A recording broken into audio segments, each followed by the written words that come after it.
May 1st, 2010, interview with Kyle Langer. June 1st. June 1st, excuse me. Thank you. Kyle, how many years have you lived here? 14 years. 14 years. And I'm assuming you own the property? You don't lease? Yes. And who else lives here with you? I have a wife and 3 young daughters, 7, 9, and 11. And when were you first introduced to gas drilling? When did it first come to your community? And besides hearing about it on the news and knowing from it from a professional standpoint, when were you first personally introduced to gas drilling? Approximately 5 years ago, the word in the community was that gas companies, mainly Range Resources, was in the area starting to lease ground. And I knew from being friends with local farmers that they were almost excited about being able to make some money on their property, especially given the income they make farming nowadays. But after the first round of leasing, and people started getting a little smarter in negotiating for more money, some of the guys that first signed were a little bent that they didn't make. They got taken basically for a couple bucks an acre versus 100 or so. Up to now, it's up to, I guess it depends on the market value, but I've heard anywhere between 3,000 or 4,000 an acre. But yeah, about 5 years ago is when I first became aware of it. About 3 years ago, I was approached by Range Resources to lease my ground, and I did lease my ground to Range Resources, with the thought being they're going to come into this area and take the gas anyhow. I might as well make whatever they're going to offer me out of the deal. I guess you could have gone by principle and said, no. But given that I signed a no drill contract and what have you, I felt comfortable thinking that they weren't going to affect my property. At the time, everybody was signing these leases 3, 4, 5 years ago. No one, I guarantee no one, at least no one that I've spoken with, had the vision of industry that they were bringing into the community. Most of the fellows pictured the old shallow gas wells where they would make a little path out into the field, bring in a drill rig, be there a couple weeks, be gone, and regrade the site. And basically when you look out in the field, you see a little tank and maybe a separator and a Christmas tree, I guess, if you know what a Christmas tree is, some piping. But I think slowly people are starting to become upset over the fact that these Marcellus wells and the sites they're developing are actually more of an industrial facilities.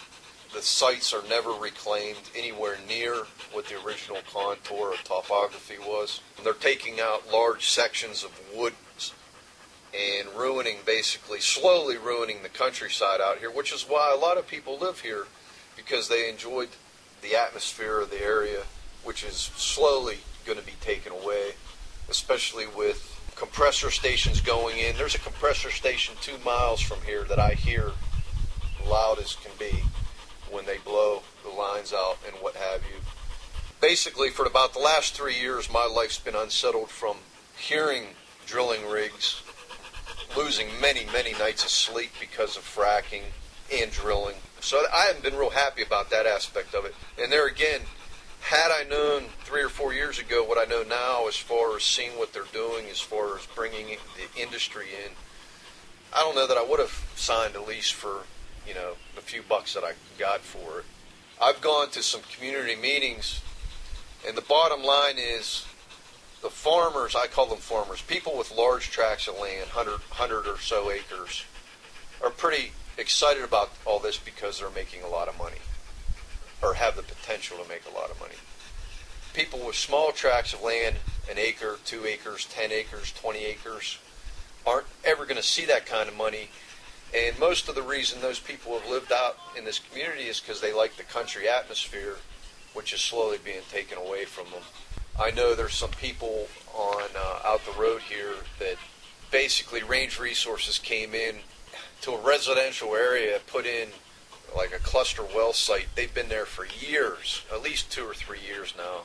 Took all the woods out, put in frack ponds that the smell from frack ponds is horrendous. And that's the other thing. If no one is put in the position of having to be next to a frack pond, as I have, you don't have any idea of how bad it is. And you could tell people that live down the road saying, oh, I'm miserable, our life's miserable, we can't sleep, we can't smell, we can't breathe. And they're like, yeah. But until they walk in your shoes, no one has the sense of what you go through. 2 years, pretty much, Atlas has been drilling on our neighboring property and has completely ruined our quality of life, which we had a pretty nice quality of life here before. Ruined our little atmosphere, basically ruined our American dream for what we had in our property. I have a sense that they've ruined my property value because we still get very strong, even though the sites are being reclaimed, they're not being reclaimed in a fashion that even closely resembles the original contour of the land. Most of the soils they're pushing back in as reclamation backfill, the original native soil, has all been contaminated during the drilling process. In this case, this site next to me, it was reported that several 100,000 gallons of frack water ran down over the hill, and my understanding, it has been documented by sampling by my neighbor that it contained levels of certain metals and I think chlorides and what have you that far exceed any Act 2 standards, and yet they're just pushing that soil all back into place. And it's at an elevation now that's equal with my aquifer, and it very much concerns me that my water supply is going to be impacted now. The actual wellhead itself is below the base of my aquifer that feeds my well, but the high wall that they had cut and exposed intersected my aquifer, and now they're pushing all that contaminated soil back up in. So to whatever extent any percolation takes place and whatever migrates into my aquifer, there's a chance I could see some contamination, which bothers me. Which is really the biggest problem I have with the oil and gas industry, is that they're not regulated. They're exempt from most environmental regulations, and I think exempt from local ordinance. They have to get certain permits, but for the most part, the Oil and Gas Law Act, Act 223, I think supersedes any municipal ordinance. So noise, smell, odor, sound, lights, I can't do anything about it, and that's bothersome. What it leads to is their lack of respect for people's personal property, which Act 223 actually states in the first part of the law that its intent is to protect personal property, but yet, whatever government authorities they don't go with that. And the other big problem with them not being regulated is that the burden of proof is placed on the private property owner. And for all practical purposes, most people have nowhere near the means to fight this industry on any issue. Even if I think they contaminated my property, for me to go out and hire an attorney, take them to court, and try to prove that they contaminated my property, my life's over. I'm spent. They sick their $500 attorneys on me, and I'm done. And that's where you come into play, trying to get some policies in place that maybe help protect people a little bit more. I don't think it's going to help me at this point in the ball game, but hopefully it'll help people in the future. The big concern that I have also is the fact that from the way I see these guys operate, they leave me little hope that they actually have the skills and management necessary to ensure me that they've placed these well casings with any integrity.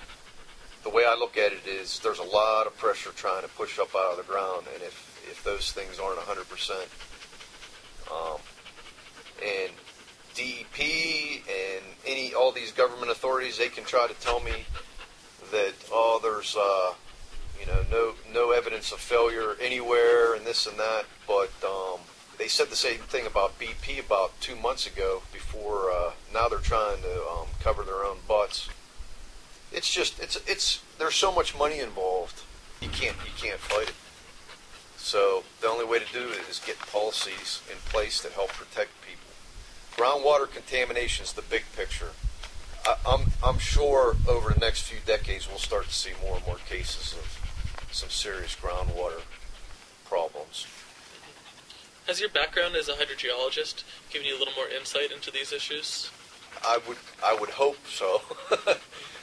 I think, yeah, definitely. I have a general scope of how industry operates, and also the fact that understanding that this industry, I see what they get away with compared to some of the industries I used to work for, which I worked in the oil industry. I worked at oil refineries. I worked at steel mills. I worked at aluminum plants, chemical plants, and those facilities were so heavily regulated. In fact, that's what kept me employed, because they had to track and monitor and defend themselves against all of that stuff.